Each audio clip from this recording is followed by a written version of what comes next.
Hello everyone, welcome back. Today we're going to be talking about a Blizzard leak which revealed new spell IDs hinting at some possible changes coming for WoW Classic Season of Mastery. First up, bonus experience.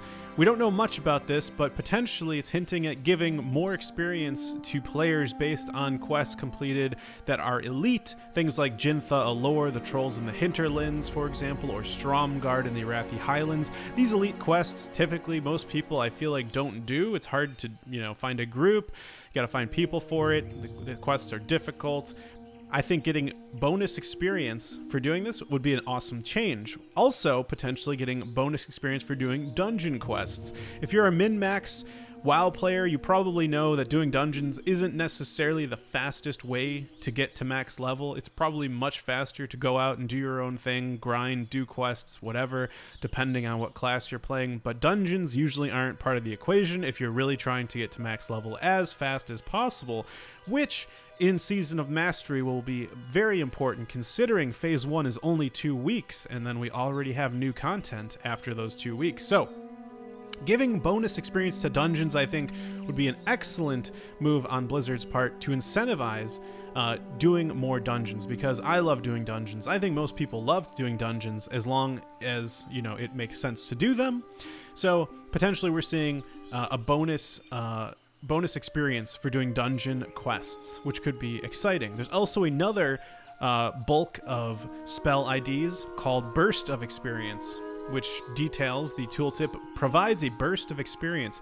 This could be some type of item, like it's a spell or something, a quest reward.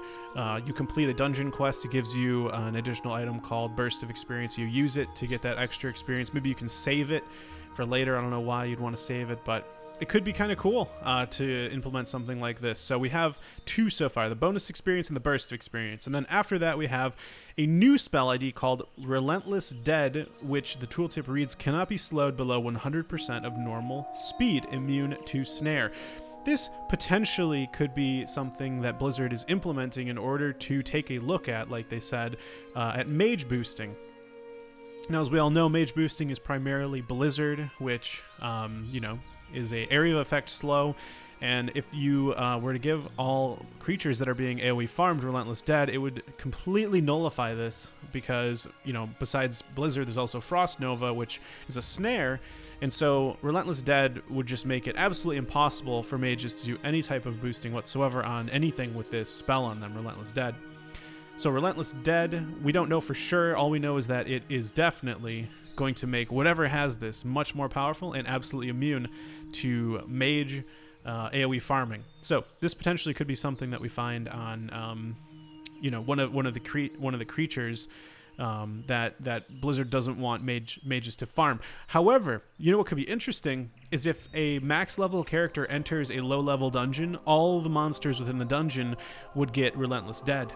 So for example, let's say you don't have a max level character, you go into a dungeon, everything's normal. The second a max level 60 character enters the dungeon, they all get the ability Relentless Dead, and they cannot be AoE farmed. So this is Blizzard's way to make boosting not a thing, and I think that would be kind of interesting to see. This is all conjecture, this is all guessing, but potentially that could be something. My first thought when I saw Relentless Dead, thinking back to what Blizzard said about some of the initial changes that they were planning, I was thinking maybe this is some sort of way to make raids harder, right? They were saying they're making raids harder, so I was like, well, the only raid that has undead that I know of is, well, Naxxramas. So what if Relentless Dead is some sort of new addition, new mechanic to make Naxxramas even harder? I don't know.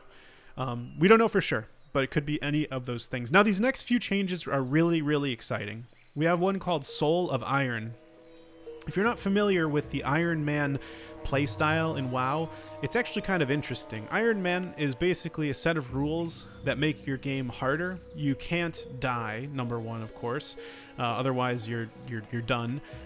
You can't wear gear higher than white quality, right? So this is going to be super difficult, right? You're wearing like just the worst stuff. There's nothing that gives you plus stats. You're not allowed to pick talents, right? So no talents, no good gear, You can't even pick up professions. You can only use secondary professions like first aid and things like that. Can't use any potions. There's so many. It's so difficult. You're not allowed to do dungeons, etc., etc. It's Iron Man. It's super hard.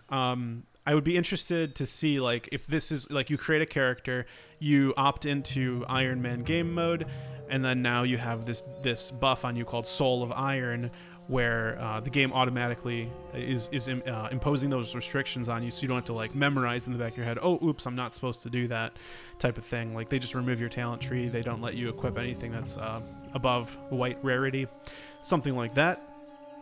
Survivor of the Flames, I mean, I look at this and I'm honestly not sure what this could possibly mean. This might be, you know, like a buff you get on your character or something. Like, if you actually get your character to max level 60, while having the Soul of Iron buff on you, it then turns into Survivor of the Flames, which is sort of proof that you can carry around with you for the rest of your character's days, showing that you did the Iron Man challenge. This is just a guess of mine. Now, there's also another one called Never Known Defeat. This could potentially be something, you know, similar to Survivor of the Flames. Never Known Defeat. Maybe it's a way to show that you never died on your way to 60, perhaps. There's also the Hardcore, which is different than Iron Man. The Hardcore challenge, which is you can't die.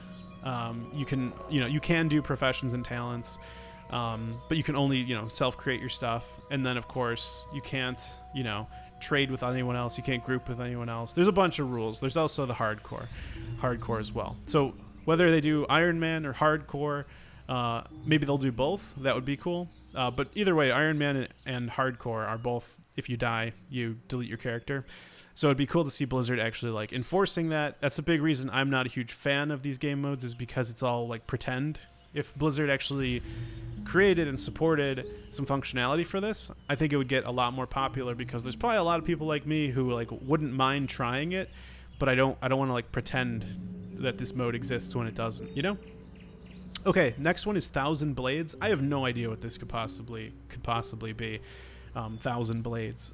This might be perhaps another like reward type spell buff on your character for doing some feat of strength, perhaps, which is really exciting. I feel like Season of Mastery hopefully like is going to be like correctly named, because this is really, I feel like, for people who, I mean, it's just going to be so much harder, right? There's no world buffs in raids. Potentially there's these harder challenges. The accelerated phase cycle means less loot. I think in general, Season of Mastery is going to be a much more difficult experience. And perhaps there's some of these new spells are going to be like trophies or achievements, sort of, that can show that you did something very difficult. Now, the last change is sort of straightforward. Basically, Diamond Flask apparently is going to be changed. And, back in the day, in vanilla classic WoW, right before a warrior would drink their Diamond Flask, they would put on a bunch of plus healing gear, because that would apply to the Diamond Flask. So a Diamond Flask restores 9 health every 5 seconds and increases your strength by 75. And if you wear a bunch of healing gear, that 9 health is going to become a much higher number. And so what warriors basically do is throw on that gear, drink the potion, put on their regular gear. And there's actually a parse right here. You can see that a warrior named Chains actually had more healing per second than the healers in his raid, which is absolutely insane because he's a warrior. And you can actually see that Diamond Flask was responsible for 42.32% of his healing, or 13.9k, which is insane. So you can see that the abuse of this clearly is extremely not being used how it's intended, I'm sure. And by nerfing this, of course, they're going to go along with their whole Season of Mastery theme of make things harder. So I could totally see Diamond Flask being nerfed. Other than that, those are all the changes that are potentially going to be implemented. This is a leak, and this isn't even live on the beta. So nothing here can be construed as final, or even any potential of making it to the final Season of Mastery release. This is just a leak. It could mean absolutely anything. I'm glad these leaks happen. Get us something to get excited about. And that's pretty much it. Thanks, guys. Don't forget to give the video a like and subscribe for more. Take care.